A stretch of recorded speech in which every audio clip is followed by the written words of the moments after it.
Holritz, and it's good to be here with you today. It's good to hang out on what is a bit of a cloudy Friday where I'm at currently. If those of you who are listening to the audio version didn't know this, we're actually live streaming. So this is actually a video live stream. Almost all of our Bokeh Podcast episodes going forward will be live streamed on video at facebook.com/Bokeh Podcast. So if you hear visual references, you'll know that we're looking at something on screen. But come join us, hang out with us on the live stream at some point. We'd love to have you. If you go to facebook.com/Bokeh Podcast, you can see the replays there. If you follow us on Instagram at Bokeh Podcast, you can also keep up to date with the latest schedule for the live streams. And would love to have you join us. Come hang out, ask questions, make comments, throw your own thoughts in the ring. Would love to have you hang out. And for those of you that are watching live, please also feel free to do the exact same thing. We'd love for this to be a group conversation, if you will. One other note here before we get started, before I introduce my guest, I've been mentioning as of late the significance of giving back. Our friend and former podcast guest, Sean Lee, highlighted the importance of this some time ago, and it really hit me. And I thought, I want to do more. And I've begun doing more myself. And I also want to encourage our listeners, our community, to consider figuring out some way to give back, whether it's to a local organization or a much bigger, say, national or international organization or charity. I'm going to highlight, and you can see here, charitywater.org. You can actually give $40, and that will get somebody clean drinking water. And I don't know, there's so many different organizations that we can give to, charities that we can give to, but at the root level, if we don't have clean drinking water, what else can we do, right? So that's why I'm giving to this particular organization, but I only bring it up just to highlight the importance of giving to an organization. And I would encourage you to do just that. I'm going to pop up a screenshot. Before every podcast episode now, I am donating to Charity Water. I'm just popping that up on the screen. Again, not to somehow boast or show off or brag or anything of the sort, just to encourage everybody, because it's actually not a lot of money. $40. It's not a ton of money in the scheme of things, but it can actually make an impact. And on that note, I would encourage everybody, even if it's in a small way, to look for opportunities to give back. charitywater.org. These kind of introductions about Charity Water, I won't be spending as much time as we continue to do this, but I wanted to make sure that everybody listening is getting caught up on this effort. I would encourage you to find an organization. We do the same thing at Photographers Edit. We've been involved in giving to Charity Water through Photographers Edit. We're going to do even more going forward, and I just want to encourage everybody to do that. Okay, enough of me rambling on and talking too much. I want to introduce our guest today, Kelli White. Kelli is here with us. I guess we could say virtually here with us from Indy. Thank you, Kelli, for coming and hanging out with me today, making time for all of us. Yeah, of course. Thanks so much for having me. I'm honored to be on the podcast, and I've been a longtime listener, so it's kind of fun. Well, it's good to have you here. We're actually going to get into a podcast topic today, which, we've done almost 500 episodes now. Believe it or not, we've not spent a ton of time on the topic of video. And I don't know if you remember this. How long have you been in the industry, Kelli? So I was kind of dabbling before moving back to Indianapolis, but I started my business in 2017. 2017. Okay. So I would say it may have been around then, maybe a little bit before 2015 or thereabouts. There was this trend that popped up, and it kind of came and went really quickly, but the idea of being a hybrid shooter became popular for a hot second. And that notion was talked about a decent amount in the industry, and it just kind of died off. What we're going to actually talk about today isn't just simply, throwing a clip in here and there, but truly adding video to a photographer's business model as an opportunity to generate additional income, to build a business. And we really appreciate you being willing to come and give some insight on that. So we're going to get to that conversation here in just a little bit. We normally start off the conversation with a question about brand position. And I'd love to get your take on your brand position, your unique value proposition there in the indie market. Yeah, so I, thought about this kind of long and hard before hopping on here. But for me, it's really trying to tell authentic stories for families, couples, and brands through visual content, both photography and video. Here in Indianapolis, and I know throughout the rest of the country, we have so many talented photographers. And I think that being able to set myself apart by offering both photo and video is something that makes me unique and adds additional value to my brand and my business. So is that something that you communicate up front? In fact, I want to share really quickly here I accidentally muted us there. I wanted to share your website here. So I'm on the homepage of your website. And for everybody listening in, it's kellywhitephotography.com, Kelli, whitephotography.com. Is this something that you communicate to your clients on the homepage of your site just right off the bat, or something maybe in your Instagram page? How do you immediately communicate to them that, hey, video is an option here as well? Yeah, so in the beginning when I was first dabbling, it's a process, such as, anything is. But when I just recently updated my branding, I did add photos and films underneath my name so that people right off the bat know that I'm not just offering photography, that I do have that video side. And as you said, I feel like for me, so often when I think of a hybrid photographer, I think of someone who shoots actual film, like rolls of film.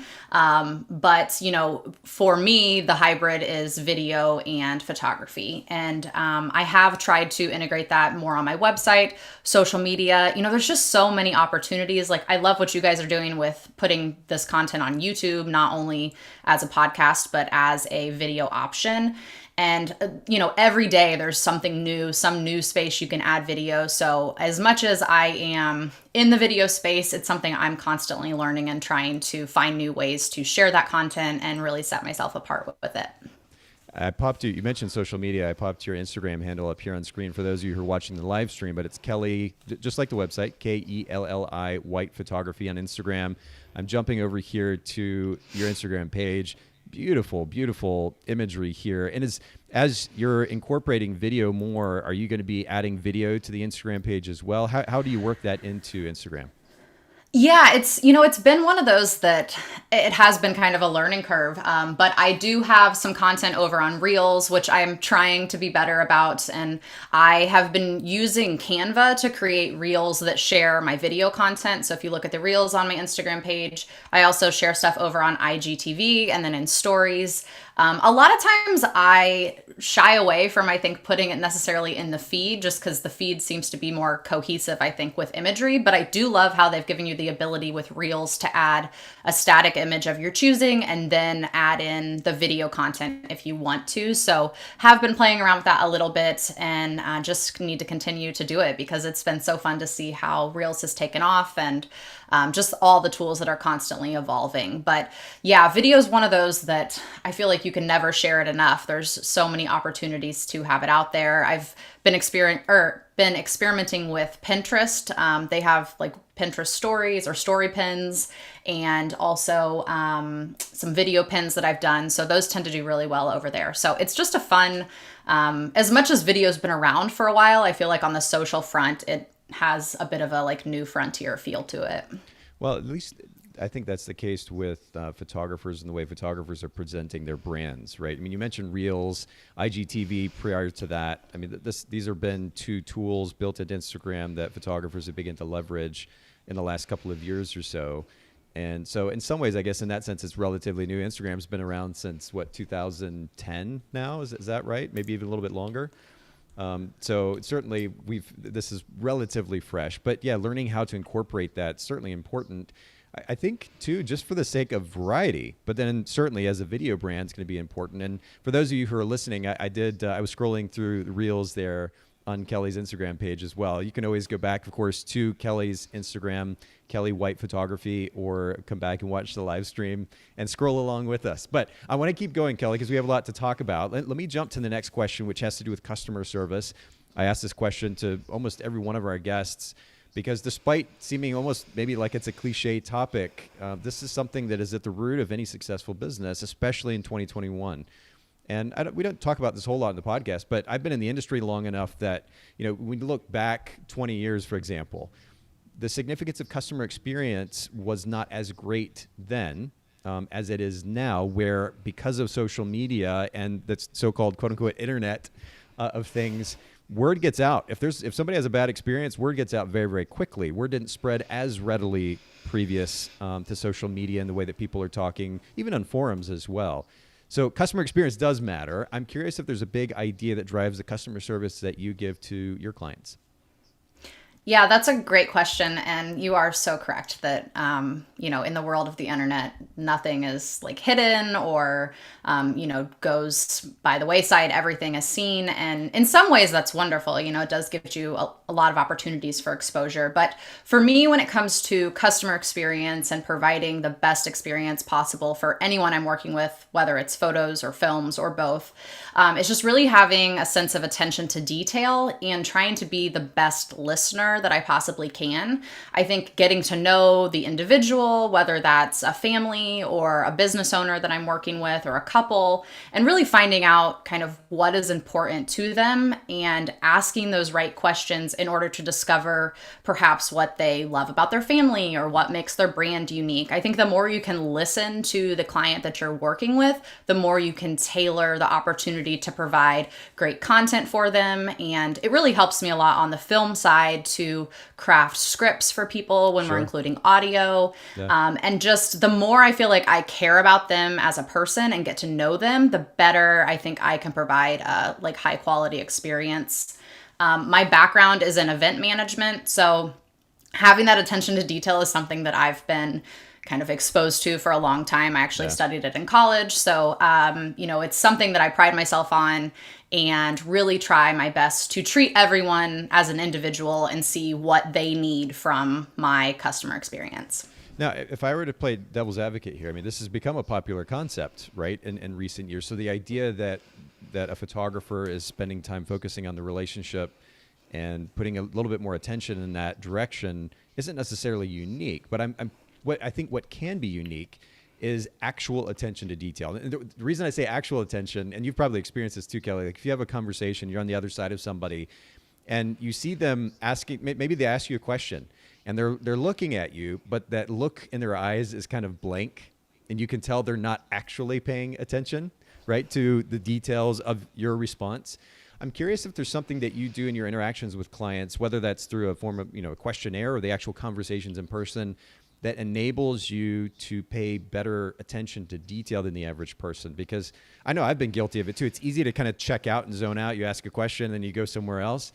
How do you actually pay attention to those details in a way that translates to more interesting conversation for that person? Because I know that, like for me on the other side of even my personal relationships, if somebody paid enough attention to something that I said and can repeat that back to me and say, oh, hey, the other day you said such and such, and then ask me about it, I feel like $1 million, because most people don't take the time to do something like that. How do you do that with your clients? Yeah, I mean, from the beginning, I do feel like I try to establish a real connection. So, as of 2020, a lot of that real connection has been virtual. If I have the opportunity to meet, especially with a small business owner or a couple in person, before I would shoot a video for them or photography, I definitely do so. I really like seeing people in person because I think it gives you the opportunity to read that body language. Like you can tell if someone's checking out on a certain question or seems apprehensive. It's funny because I just recently took the Strengths Finder, which is kind of like a Myers-Briggs or a personality like Enneagram. Yeah. And one of my categories was individualization, and it really, I think, highlights the fact that I do try to hone in on everyone's differences and what makes people unique, and I think that helps me as a storyteller.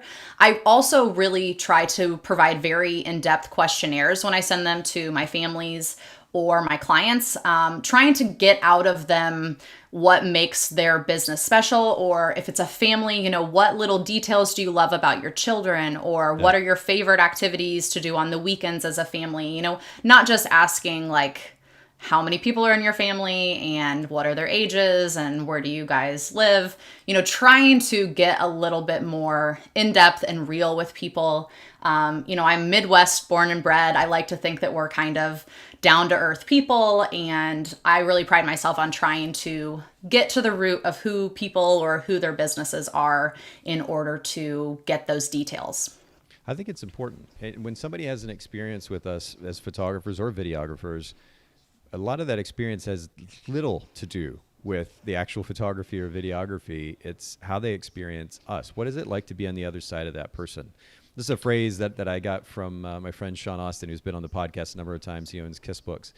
And that's a question that he, as well, continued to develop himself as an individual, as a human being, striving to be better, he asks this question, especially in the context of his relationship with his wife. What's it like to be on the other side of me? And this is something that I'm still thinking about on an ongoing basis myself. I want to get better at that with my kids, with my girlfriend, friends, family. What is it like to be on the other side of me and be cognizant of that experience? And I think part of it is that attention to detail, but actual attention to detail, right? That we're actually listening when we're having a conversation, we're paying attention, because we can really make somebody feel special. Just, I mean, even the smallest thing, if we actually pay attention to it, it can make a big difference in the impression that we make on that client. So I think it's an important conversation. We could probably stay here a long time, but I want to keep going. And I want to use as kind of a segue to my next question, which has to do with time management, the background. Now, for those of you who aren't live streaming with us, you're not seeing this, but I see lots of calendar on that wall in the background. You said you're a planner, so that makes even more sense now. But I'm wondering, we talk a lot about time management here on the podcast because, frankly, I think business is a waste of time in a way if it gets in the way of us being able to actually have a life, right? Like if we're behind the computer all the time because we are managing our time poorly, and it interferes with relationships, the ability to be able to travel, to experience other parts of the world, and for that matter, to do things that are going to actually make a difference in building our business, not just busy work. We have to be better time managers. Is there a particular principle that you have implemented in your job, well, I guess it is a job technically, in your business though, that has made a difference in how you manage your time? Yeah, so this is a great question. And despite the calendar behind me, I don't know that I'm an expert by any means. But I will say, it's funny. I usually have a bunch of sticky notes on the calendar behind me. But because I knew it might be visually distracting, I took a bunch of them down. Oh, did you really? Oh, that would actually be fun. I wanted to make sure that it looked nice for everyone, but usually there's a lot of colored sticky notes and it looks a little chaotic. And I mean, that's how my brain works, is I just need to see things visually in order to map them out. But that's smart though, because otherwise having to constantly, is it like a dry erase calendar situation or? No, it's actually written, like you can write on it, but I like the sticky notes because I can move them around if like something shifts or plans change, because I'm a mom to a young daughter. My husband's an event planner and he is really busy all the time. So things are constantly shifting, and that's cool. Given 2020, things can always be up in the air. So 100%. Yeah, but I think that when I was thinking about this question, really for me, a lot of it comes in waves. I think I have waves of being super productive and very business focused and getting a lot accomplished. As a parent, I feel like I have to have kind of those waves when I have the opportunity to be, away from my daughter or having that time that, she's at school. So then there's also the other side of it where I have waves of trying to be really intentional with my personal time and my family time. Sure. And then ultimately, I think the biggest thing for me has been knowing when to speak up and say, I need help. I can't do it all, as much as my calendar would love to be able to help me do it all. Asking people, delegating and outsourcing. I know that you have a question in here about those as well, but I have been trying, as my business and my different business ventures have progressed over time, to figure out where are there opportunities that I don't necessarily have to be the one doing the work. Sure. And I can kind of have more of that big picture aspect to things. I think it's so important. And I mean, I'm reminded of this even in the last few days. I have the opportunity. In fact, she's probably watching or listening right now. Jill, who produces our podcast, runs digital marketing for us, also happens to be my girlfriend as well. But not only Jill, but Tanya, who heads up our customer service, and Jessica and Tiffany and Dylan. And we've got a massive production team and management and owners. Like, there's so many people involved in making Photographers Edit, my editing company, run the podcast, ultimately be a thing. And I think we have some other brands that are up and coming as well. You can't do it all on your own at the end of the day. And it's weird how a lot of people kind of hold on tight, right? That somehow, I don't know, it's a hit on their ego or something if they give that up, or they don't feel like they're working hard enough if they're doing it all on their own, or if they're not doing it all on their own. The reality is we can all be better if we're able to surround ourselves with great people to create some type of a team, whether it's a virtual team, somebody in person, we're hiring third-party companies, or otherwise. Yeah, I think it's great to find great people to work with that we can build our business with.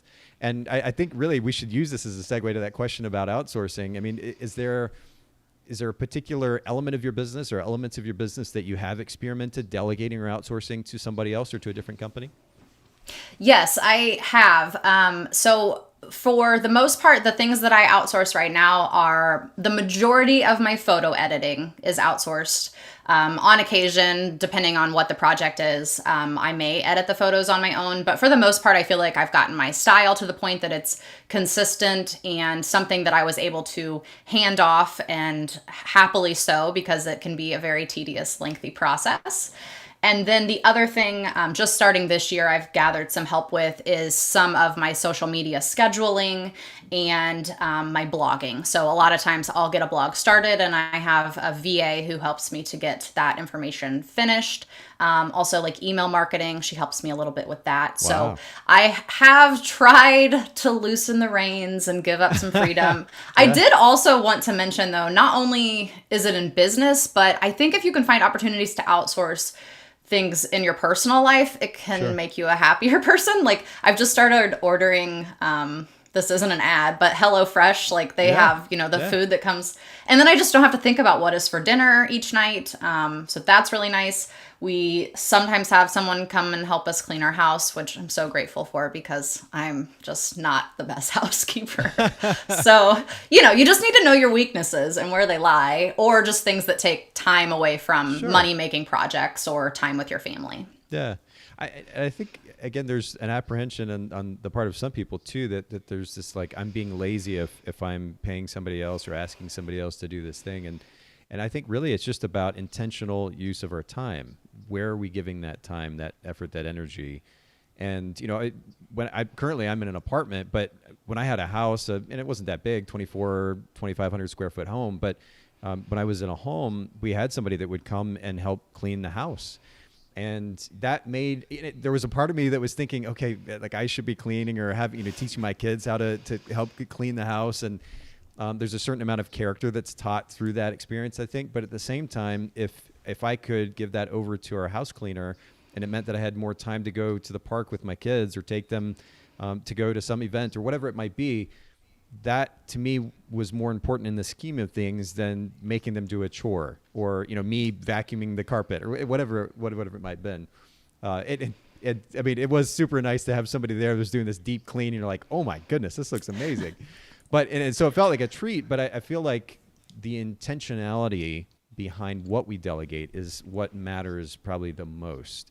And and looking at the bigger picture, if we're able to delegate certain things and enable us to reach our bigger picture goals more effectively in all areas of our lives, I think that's really, really smart. So I'm glad that you highlight that as well. That's good stuff. Yeah.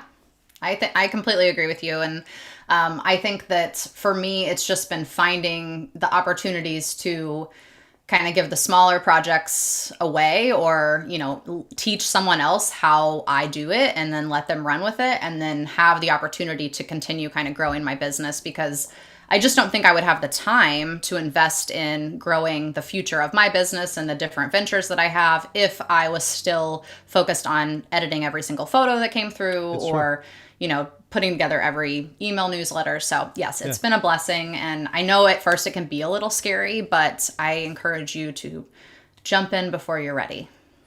That's a great way to put it. But you highlight a couple of things here that I think are important. I just want to note really quickly before we keep moving.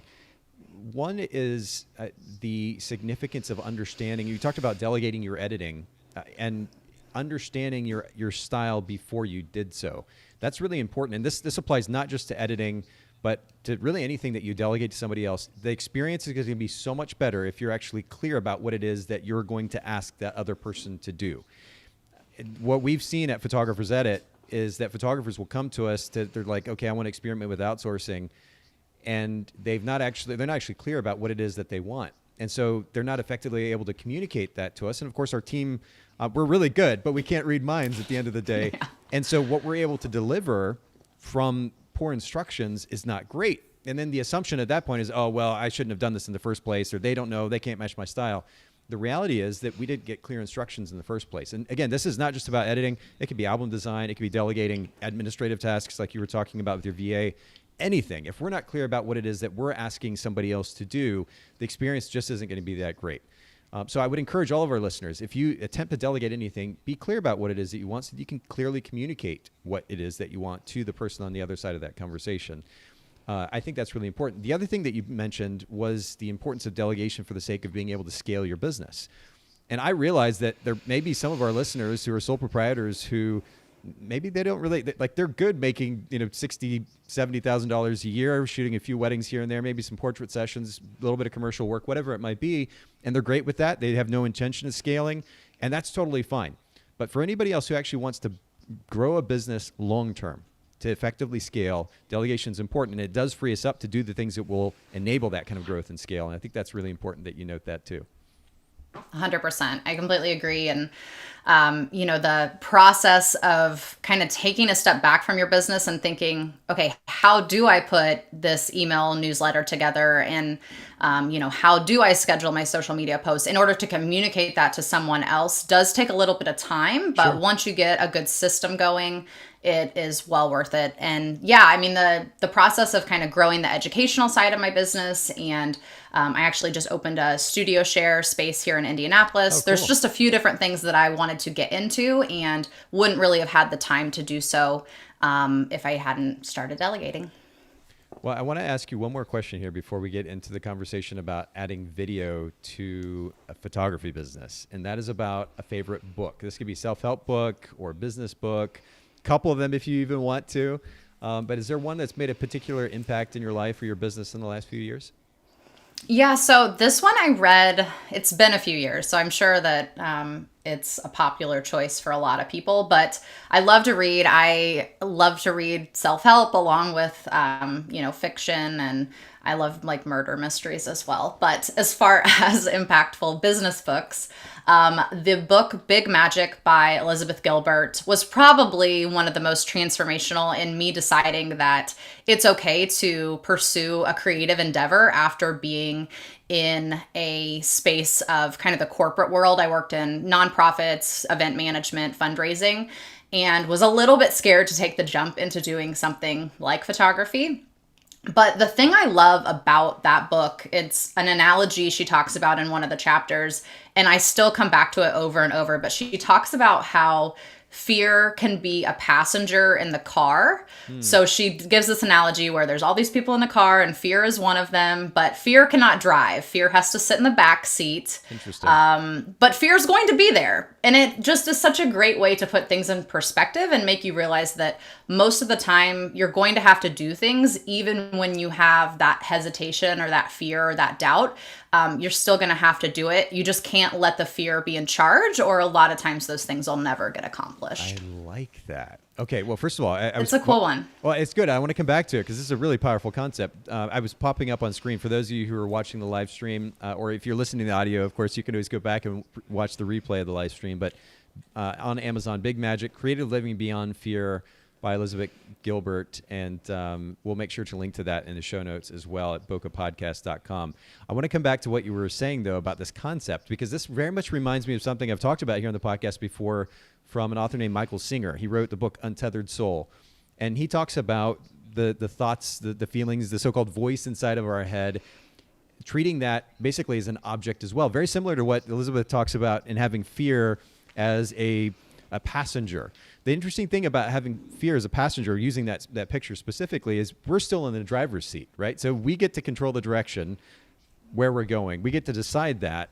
We're the pilot. The fear is maybe an accompaniment to that experience, but ultimately it's not the driver. And I think making that distinction is really important. Michael Singer talks in Untethered Soul about the significance of understanding that voice inside our head isn't us.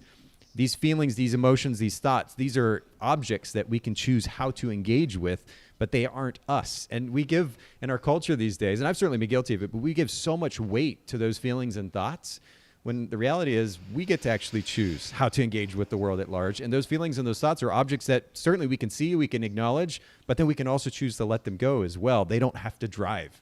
That's a really powerful concept. Yeah, I like it a lot. Another book that I've heard something similar mentioned in, I think it is The War of Art, and Yes. I don't remember the author, but they talk about the resistance And that to me is kind of the fear, the thing that's holding you back or kind of pushing back against what you want to do.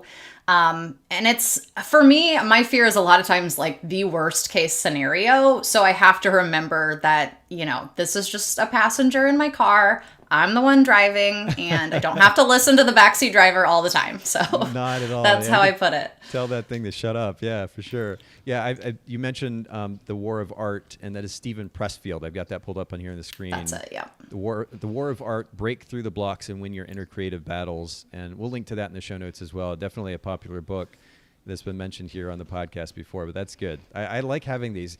I know that, in fact, I was just mentioning this on, I think maybe the last podcast episode, but I love books, and I love books so much that I've bought. I just have so many on my Kindle. I'm holding my phone up here. So many on my Kindle, some of which I haven't read yet, but there's so many different things that I want to learn about and to get better at. But what's really important that we can't, and I would encourage all of our listeners who are listening in, watching, or otherwise, to not lose sight of actually applying what it is that we're reading. And, whether it's on social media or a book or listening to a podcast or an audiobook, whatever it might be, it's easy to just let that kind of be noise and not do anything about it.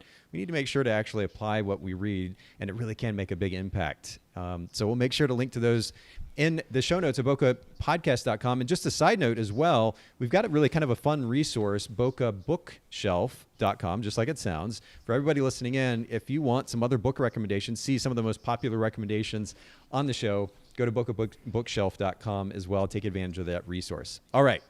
So, Kelli, we need to jump into our main conversation for today. Let's talk about video, and more specifically, adding video to a photography business. Give us a little bit of a backstory, just kind of the brief version, if you will. How did you begin to add or decide to add video to your photography business in the first place? And maybe give us a little bit of a timeline. How long ago did this start? Yeah, so I actually came from a corporate background, as I said earlier. I worked in nonprofits, in a lot of like fundraising and marketing. And when I decided to take my photography business or, start a photography business, it was actually, we moved back to Indiana from Atlanta, Georgia at the end of 2016. Yeah. And I was like 7 months pregnant. And so I decided that instead of trying to get a job very pregnant, I would just hop in and take my own adventure. And, I come from a family of entrepreneurs. Okay. So I decided that, this was my opportunity and a good time for me to jump in. And photography was where I wanted to focus. I was kind of doing it on the side for friends when we were in Atlanta, taking some classes down there. And just loved the creative side of it. And with any nonprofit, you inevitably become kind of a jack of all trades. You kind of wear a lot of different hats. So I was working on some video projects, not as the videographer, but more as the liaison between the nonprofit and the creative team. Sure. And just really found a passion for like the storytelling in that aspect.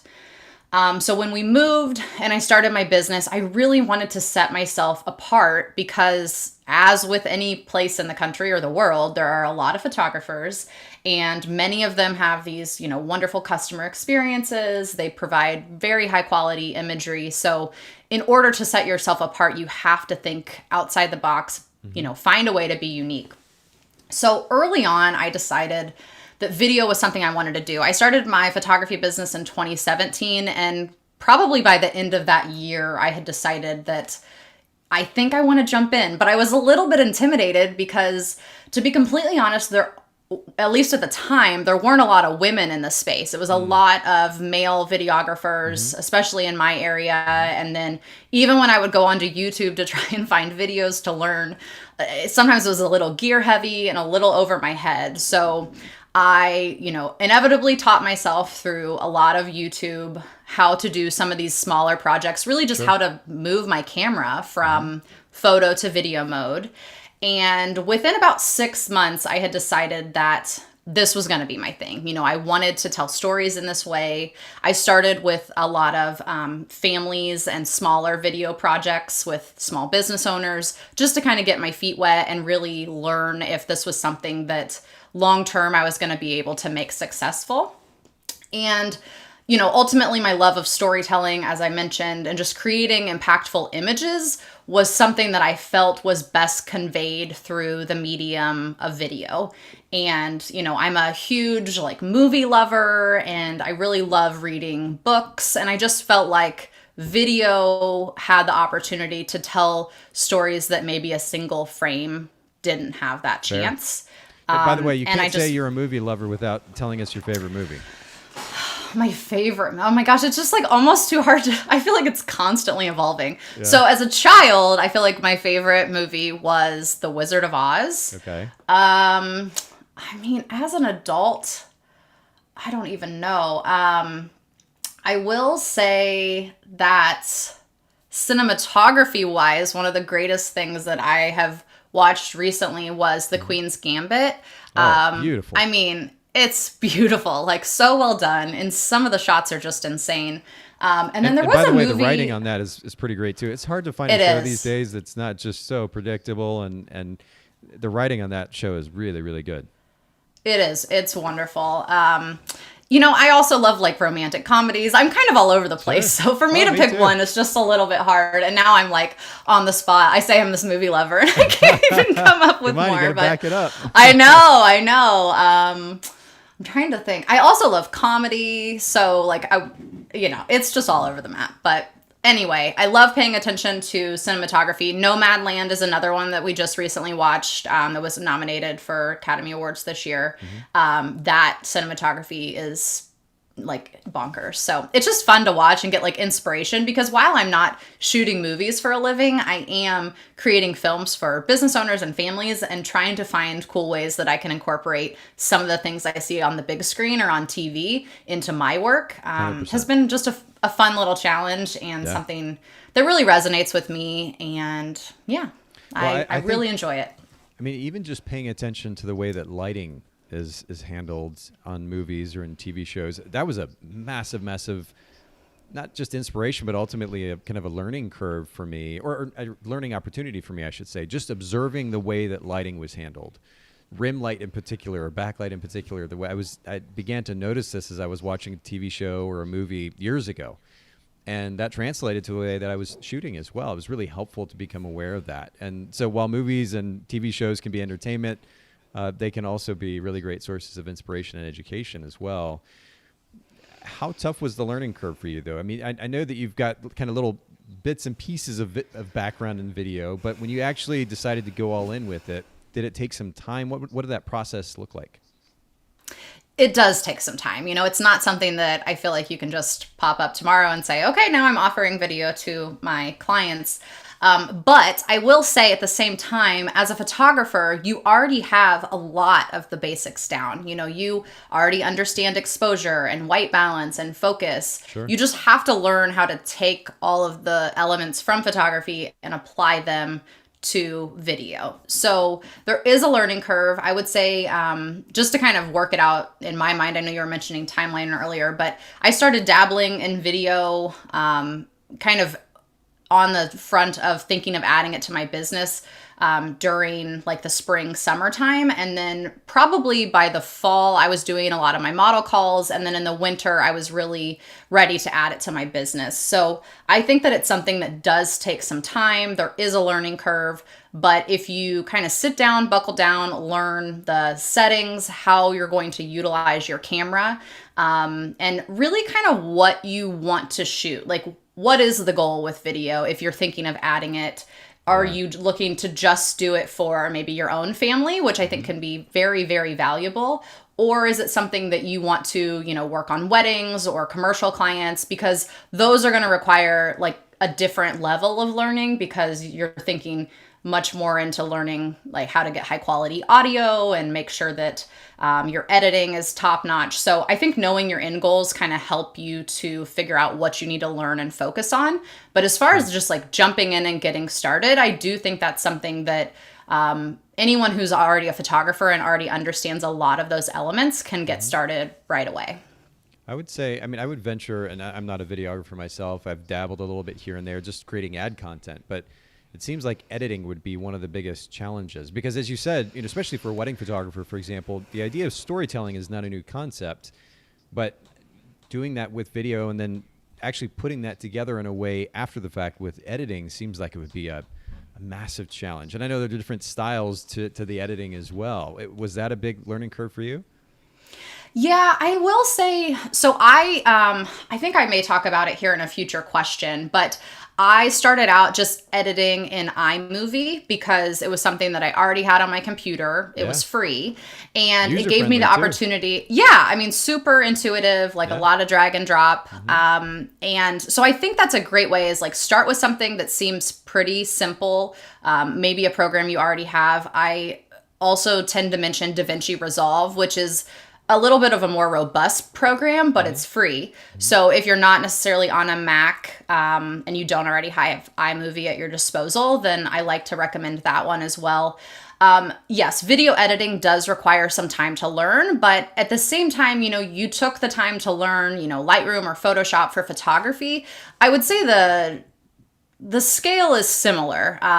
There's probably a few different ways you can go about it, because learning how to get the footage together is probably one thing. And then the audio, when you start adding in audio, it does become a little bit more complicated or complex, I guess you could say. But certainly doable. I'm telling you, if I can learn how to edit videos, anybody can do it. So it's doable for all of you. Well, and I'll just go ahead and take this opportunity just to mention, too, that I know that you've begun to put together an educational resource. I'm going to pop this up on screen at shelearnsvideo.com. And you have a very good, actually very strong brand position statement here on the site, encouraging education for female filmmakers. And you're beginning to put together some educational content for photographers to be able to learn this craft a little bit more readily, right?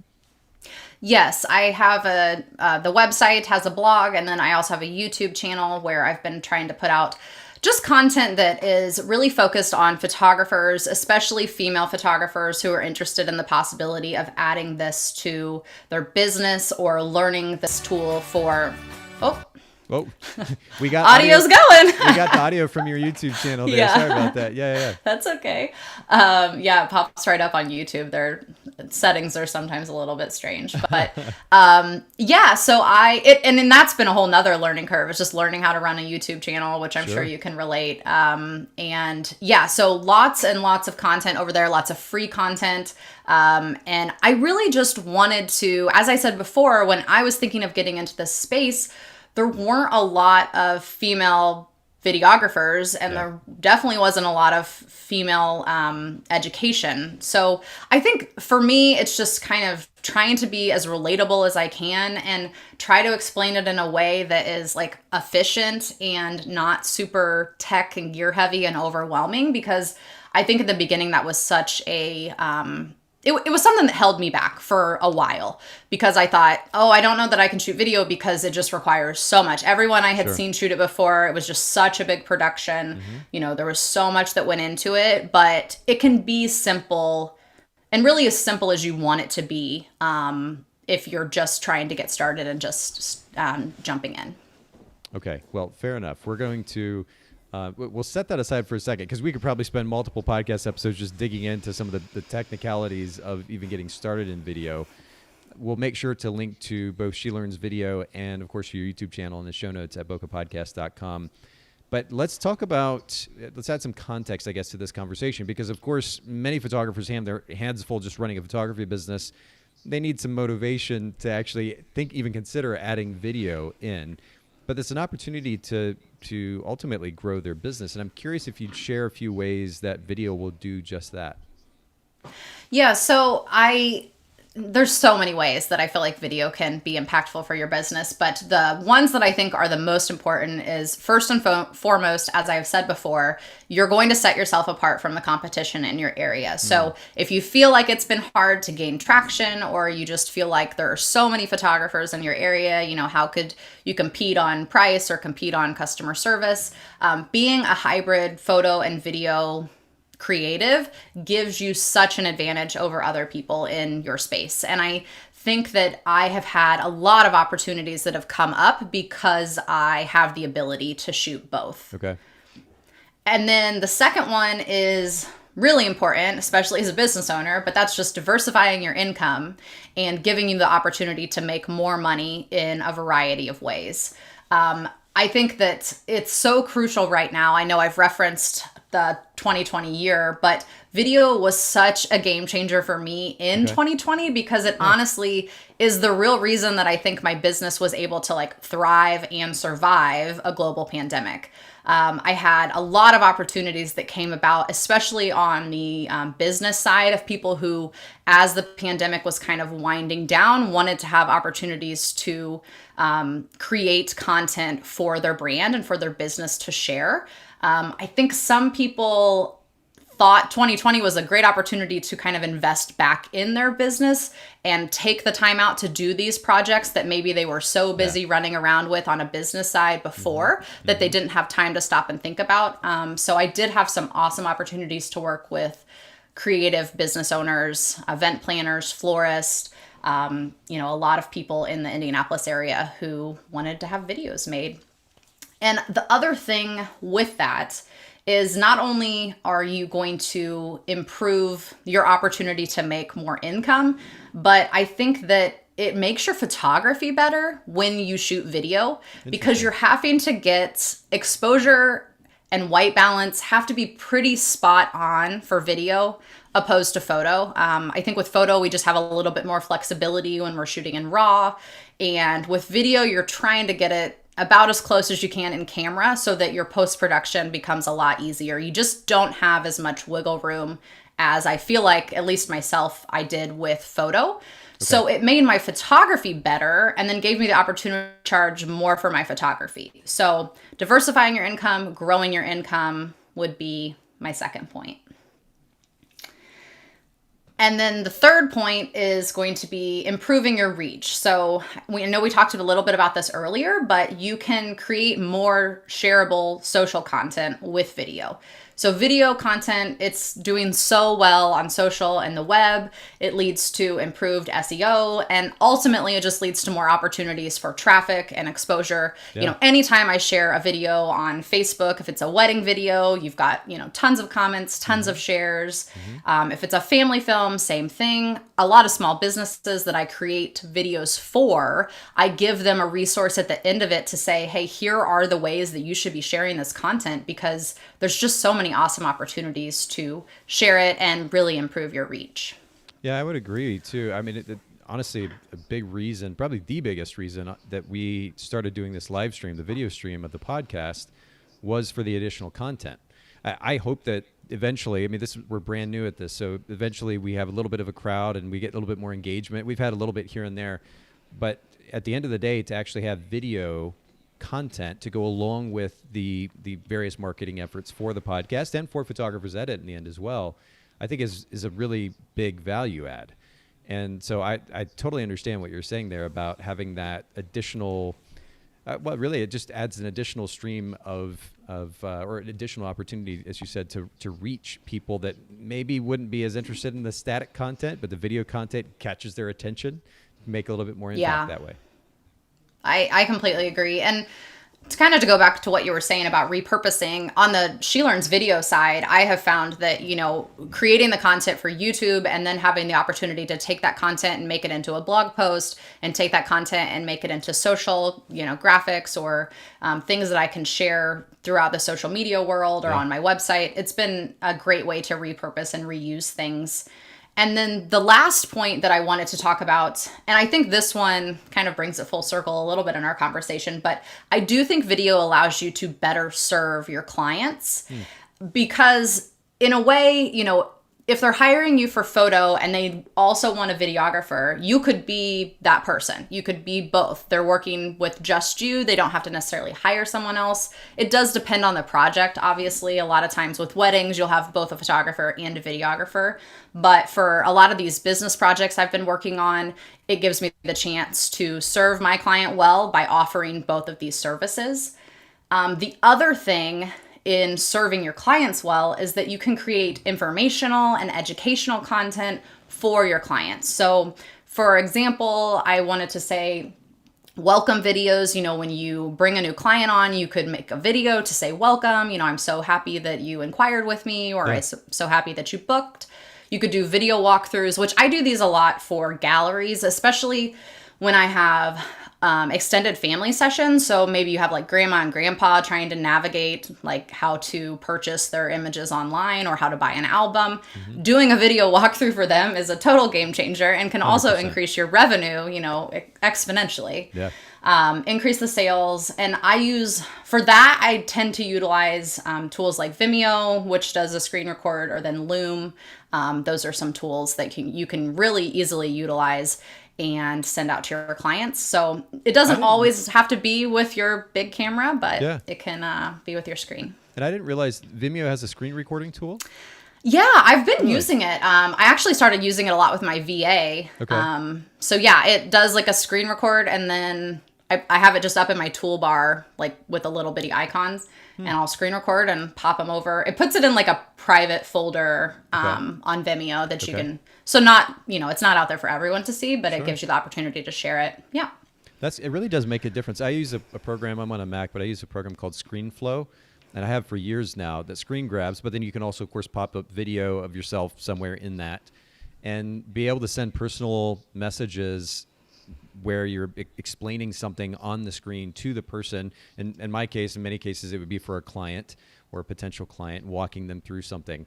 And just, I don't think most people are used to getting something like that where the person on the other side has gone the extra mile, taken the extra time, made the extra effort to create something that's a little bit more helpful that way. And you're right, that's one additional way. It's not just about that DSLR in front of you, additional way that you can actually use video to make a better client experience. This is a really great list, super practical. I love practical. That's my goal here in the podcast, so I really appreciate this. You may have seen me looking down. I'm literally taking notes here with my notebook, but so 4 ways then specifically that photographers, that video will enable them to grow their business. Differentiation, huge factor. Diversification of income, also, like you said, super important, especially coming off 2020 and all that we had to deal with the pandemic. It definitely was thought-provoking, and so it's important to consider that.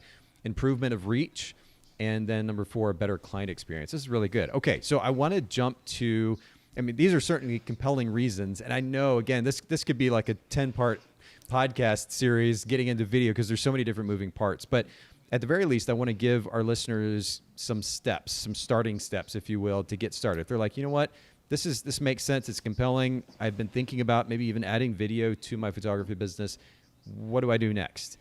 Can you get us started with a few steps in that direction? Yeah, of course. This is kind of my wheelhouse. This is exactly what I love to do, making it, nice, simple, easy. This is how you get from photographer to photographer plus video. So let's do it. The first thing you need to do is learn the basic gear and settings. And I will say for gear, the majority of it, you probably already have at home in your camera bag or somewhere in your office.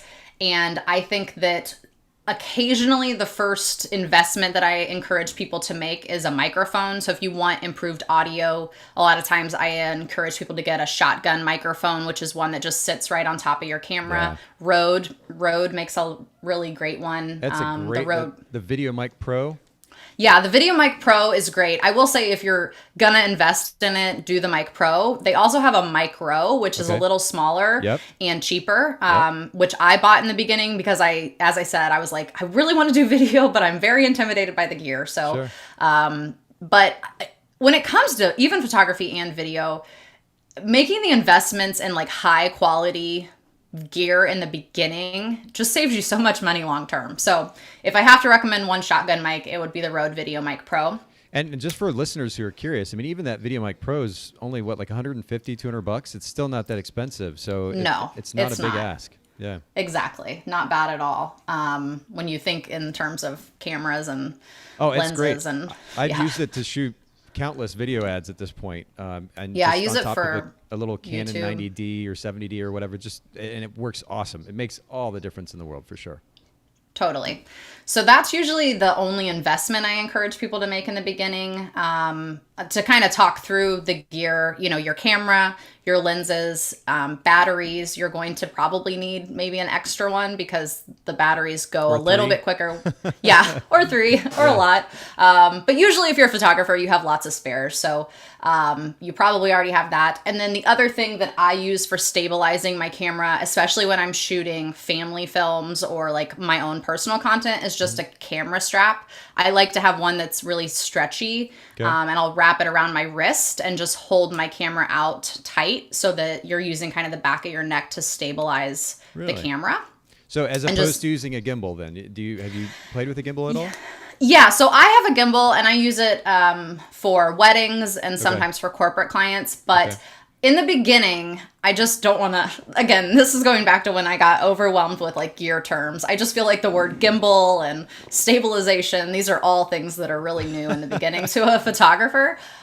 So sticking with what you have. And I mean, honestly, it's one of those things that just comes back to like, I don't want to tell people to go out and invest in gear that's unnecessary for what they need. But yes, I love my monopod. I will say if someone's looking to invest in a high quality stabilizer other than a camera strap, I tend to recommend a monopod before a gimbal just because I feel like they provide pretty consistent stabilization and give you a little bit more of like a run and gun type of thing. So if you're, at an event of some sort, you can move around a little bit quicker. Whereas a gimbal that you're referencing, they have to be balanced beforehand and they're just a little bit more touchy. They do provide wonderful footage when you use them properly. But in the beginning, some camera strap. companies are beginning to build some, or they have been, I guess, for some time. I mean, certainly stabilization for the sake of still photos. How much is that being applied to video at this stage? I can't speak to video as much.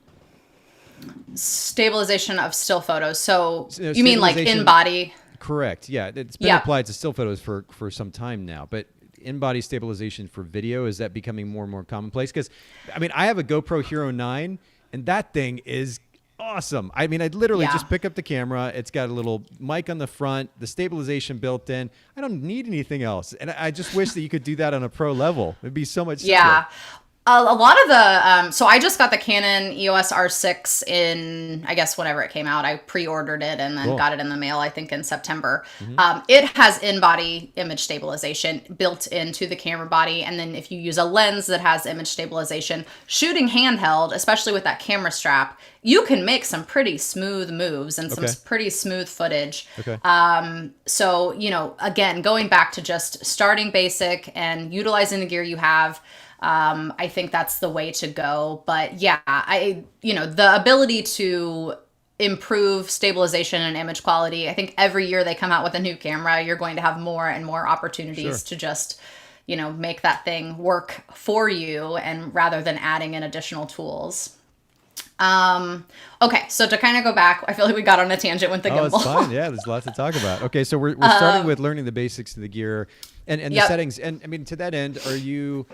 As far as the settings in camera, are you shooting a particular file format? Do you recommend a particular file format for those who are getting started?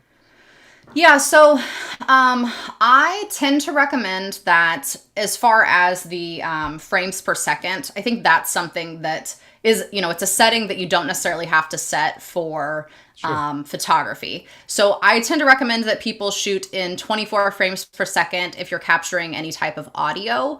And then personally, I like to shoot in 60 frames per second a lot just because I love to be able to slow down the footage and have that like nice dreamy look to it. Effect, yeah. So for corporate clients, a lot of times I'll shoot in 24. But then if I'm doing any type of like B-roll or behind the scenes, then I will shoot in 60 frames per second. Those are usually the two that I mention. 30 frames per second is what like television is shot in. So if you would be doing, maybe a commercial for TV, then you might want to think about that. But if you're making commercials for TV, then I'm sure you know well what you're doing and which frame rate to choose. But yes, settings in the beginning, you want to get your exposure right. You want to make sure your white balance is set. I encourage people to utilize the Kelvin setting on their camera because you don't want to have it in auto white balance or your videos will essentially change throughout because you have to think of it as a video is a set of images. So it's a bunch of photographs put together in order to make motion. And if you have it on that auto white balance setting, sometimes some funky things can happen throughout your film. So certainly choose a white balance. And you can do a little bit in post-production. I mean, if you have a still frame, I hadn't really thought about it that way before, but you're right. You have a still frame with an individual photo. You can correct the white balance on that individual photo. And these are all running together now in video. So if the white balance shifts in the middle of whatever, a shoot of whether it's 10 seconds or 10 minutes, man, now you've got all kinds of work cut out for you to go back and try to modify that. Yeah, I don't even think I would do that. I'd just be like, this is what you're going to get. So manual white balance, that makes sense. Yeah. And then as far as the file format is concerned, I mean, are you shooting a particular file format? So as far as like 4K 1080, is that what you're referencing? Or like MP4? Does Canon allow you to shoot different types of compressed file formats or lossless formats or otherwise? Yep. So with Canon, I will say on my EOS R, it has an option for what is called all-I or IPB. Those are two different types of compression formats. That is not the case with the R6. They shoot in just IPB, which is a more condensed file than the all-I. Okay. Honestly, and I tell this to everyone that I work with, I can't tell a ton of difference between all-I and IPB. So with my R6, I shoot IPB and the file sizes are smaller, but the quality is still there. So, and are those, is that the equivalent of like a raw file where it gives you a complete, like it's a very high dynamic range file that enables you to apply a lot of change in post? Yeah, I wouldn't necessarily. I think it's more of just like a compression rate. And I don't want to speak like unaware because, like I said before, I try to learn as much as I need to at the time. And from what I know, they're just compression rates, like how compressed the files are. I have not seen any difference in the ability to edit them in post-production. So someone can definitely correct me if I'm wrong on that. But it is, I kind of go with what the camera offers me. I do think if you're shooting on, a Mark III or an EOS R and you want to shoot the larger file size, you certainly can, but I haven't seen a ton of difference when I'm putting them side by side or with the delivery quality. For me, it's more important to pay attention to kind of what the color looks like in camera. And there's so many settings you can go into with that. I don't think in the beginning you need to be super, super worried about that. I think making sure you get the exposure, the white balance, you are shooting at the proper frame rate, and shutter speed kind of correlates with that, which I talk a little bit about on my YouTube channel and over at She Learns Video. I reference kind of how to set up your camera. I have a few YouTube videos where I walk through my EOS R and my R6, exactly how I set them up for shooting video. And then what quality file size. So if you're shooting 4K, those are going to be, very ultra high definition. And then 1080p is going to be kind of the more regular high definition. So those are kind of the two that I work with and the two that I would encourage anyone who's getting started to shoot in. Okay. Well, again, that's another topic we could spend multiple episodes on, I'm sure, but let's keep going. I know you've got a few other points to share here. Learning the basic gear and settings, loaded topic, but that's a good first step. What's the next step? The next step is to practice. So you need to practice getting your camera over into video mode, making sure that you're comfortable with the settings that you have. Practice on your family, practice on your pets, practice out, in your neighborhood, just giving you the opportunity to get used to stabilizing your camera, focusing, because every camera has a different focusing system. The R6 and some of the newer bodies, the autofocus is just insane. You really don't have to do a whole lot. Whereas some of the older cameras, like when I shot on my Mark III, I would have to do more of a manual focus or, focus, shoot for a few seconds, kind of recompose, focus again. So there is some learning curve on the focus side.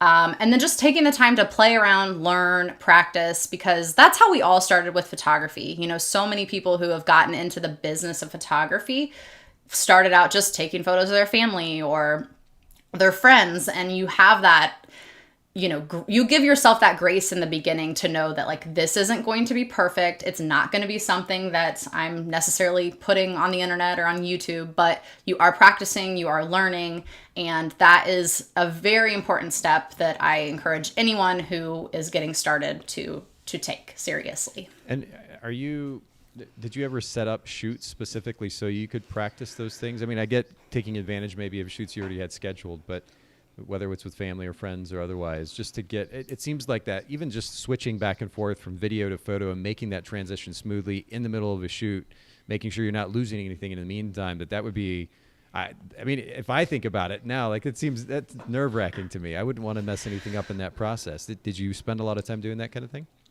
Yeah, that's probably the most common question I get from people who want to do both. Is how in the world do you switch back and forth, or how do you format your sessions? And it has come with a lot of practice. I think that over time you get more comfortable shooting back and forth, finding a session flow that works really well for you, and knowing kind of your strengths and where they lie. And like you said, find family friends, or in the beginning I took my cousin and her daughters out to the park and I made a film for them. Find sessions where you're just going to focus on video, get those skills really strong, and then find ways that you can work both in. The other thing that I have encouraged people is if you're too intimidated by the thought of switching back and forth, you could always carry two camera bodies. I know a lot of photographers do this anyway, with some of the straps they have, like a hold fast. Sure. Or you could put one around your neck, and that could be your camera for video, because you have that ability to tighten the strap and use that as your stabilizer. Sometimes when I shoot both, I will have a video camera on a monopod. Well, I mean, I say video camera, but a camera set for video on a monopod, and then it's the same camera, and then a camera that is ready for photography. So just having your settings ready to go on both, and then you really don't have to think about it. You just pick up the one that you need at that moment, and it's ready to shoot for that format. But again, it just kind of goes back to practicing. I can't say it enough that in the beginning, and another one of my points mentions model calls, but those are super important. Before you go out and you start charging people, you just want to make sure this is something that you're confident with and you're ready to go. But at the same time, don't let the fear, as I said before, hold you back from trying. At some point, you've got to take that step. Anybody who shot their first wedding or a portrait session, whatever it is, we all know what it feels like to kind of take that step out and not exactly know what's going to happen, but you make the time to study and prep ahead of time and then go into it. At some point, you've got to take that leap, and sitting around obsessing over that leap forever and ever is not going to get any of us anywhere. So you're right. We have to step out, make the move. I think that's a good reminder. We've surpassed the hour mark here, so I want to make sure I respect your time. Maybe a couple more steps. And then I know that you mentioned to me, I think before we started recording today, that there's actually a set of 10 steps for those who are getting started in video that you're going to share where we can find on your website. But maybe just 2 or 3 more really quick, if you don't mind. Yeah, of course. So the next step so the first one was basic gear and settings, then practice. Finding an editing software and learning how to use it is my third step, because in order to add this to your business, or really to have it be something that is useful for you, you have to know how to put the films together. I also think that learning how to edit your footage makes you a better shooter. So once you go back and see like, oh, I didn't get, any B-roll, or I kind of forgot to shoot more of that scene, you'll know that over time, the more and more you edit your films together. So I don't think that it has to be something where you go out and invest in, Premiere Pro, which is Adobe's like professional software. Sure. But it can be iMovie, it can be DaVinci Resolve. Start with something that's free and learn a little bit about it. iMovie is super, as we said before, intuitive. It's kind of drag and drop, makes it super simple. I had a course that I launched a little bit earlier in the year, and I'm probably going to relaunch it later this year, but I go through a full edit in iMovie just so you can see beginning to end how I would do it. And as I said, that's really how I got started. So make it simple. Yeah, I would agree. Premiere Pro, and I think I probably just need to take the time to actually get in and play with it a little bit. Honestly, at least until recently anyway, I look at the interface and it looks like something designed for Windows 1998 or something like that. The user interface just isn't pretty. And I use Final Cut Pro, which is like 2 or 3 steps up above iMovie, the same kind of user ease of use and user friendliness, drag and drop. And I really enjoy it. It's very intuitive and it looks pretty. I like things that look pretty. So even my software, I would like my software to look pretty. No, I totally understand. And it's one of those that I think a lot of times you just go with what you learned. Like I learned how to edit video in Premiere Pro after iMovie. I decided that's what I was going to invest in. Sure. And I was already pretty familiar with all the Adobe products, but yeah, I mean, there's a lot of bells and whistles in those professional level softwares. So just finding something that works for you. Sure. And I encourage people to start free. The other one that I recently learned about, I don't know, maybe 6 months ago was Premiere Rush. So it's like a smaller version of Premiere Pro. So that might be another one you check out as well. Absolutely. Then the fourth one is going to be do some model calls. So you're practicing on, hopefully friends, family, close acquaintances, but now it's time to, get out there and work with some clients. Yeah. And I encourage people to do model calls with maybe families who are already photographer clients of you, or, families, couples, whatever you work with. Ask them if you can have the opportunity to shoot a little video for them, or maybe if you're already doing photos for them, ask if like at the end of the session, you can maybe add on 15, 20 minutes and shoot a little bit of video. And then from there, just continue to build your portfolio and share your work. So as I said before, there are those 10 steps, and these are all included in the 10 steps, but I go into a little bit more depth on each one in how you can kind of go from point A to point B in order to start adding video to your photography business. Okay, cool. So yeah, and I appreciate you being willing to share that with our listeners too, because this is such a loaded topic, and despite the fact that we've gone longer than normal, we've only kind of barely scratched the surface. So where can our listeners find that information? And we'll make sure to link to it in the show notes as well. Yeah, so over at shelearnsvideo.com, I have lots of resources there. If you join our email newsletter, there is a few different freebies I have that are included there. Okay. Lots of free content on the YouTube channel, which is, again, just She Learns Video on YouTube. And we have a Facebook group. So that's been nice to see filmmakers who are getting started with video throwing their videos out there for others to take a look at, or asking questions about what gear to use. It's been a nice little community that I'm hoping will grow over time. And I just want to continue to encourage people to get out there and give video a try. I'm not trying to make things complicated. I'm trying to make it as approachable and easy, because I just am super passionate about sharing all these stories that you can make through film. And if anybody wants to get in touch with me, you can find me at Kelli White Photography over on Instagram, and that's Kelly with an I. My parents had to make my name a little bit different, so they added that I on there. But and Kelli White Photography.com, of course, your website. We also mentioned shelearnsvideo.com, which we'll link to all these in the show notes. The download with the 10 steps, is that something that they can get signing up for your newsletter, or how can they get that specifically? Correct. Yep. Just drop your email in there and it will send you to a page and you can download it. Perfect. shelearnsvideo.com. Well, this has been really nice. I mean, I appreciate you making time. In fact, I especially appreciate your effort at making things simple. Because the reality is, as we already alluded to, this is a layered conversation. We could spend hours and hours and hours, and the technicality of it may even be a little bit overwhelming to some. But the reality is, the ability to get started doesn't require all the options, all the features. I think about learning Photoshop, for example. I get overwhelmed at the idea of trying to learn that software as a whole, but I can get in there and use it quite well, just using a few of the functions, and very much get my job done. And I think video probably is largely the same way. I like that you're trying to make it more approachable. And for photographers who are wanting to add to their business, to grow their business, maybe generate a bit of extra revenue, this is a great way to get started. So I really do appreciate you making it more approachable for myself, for our listeners as well. And we'll make sure to link to all these resources in the show notes. But I really appreciate your time today, Kelli. Thank you so much. Thanks so much for having me.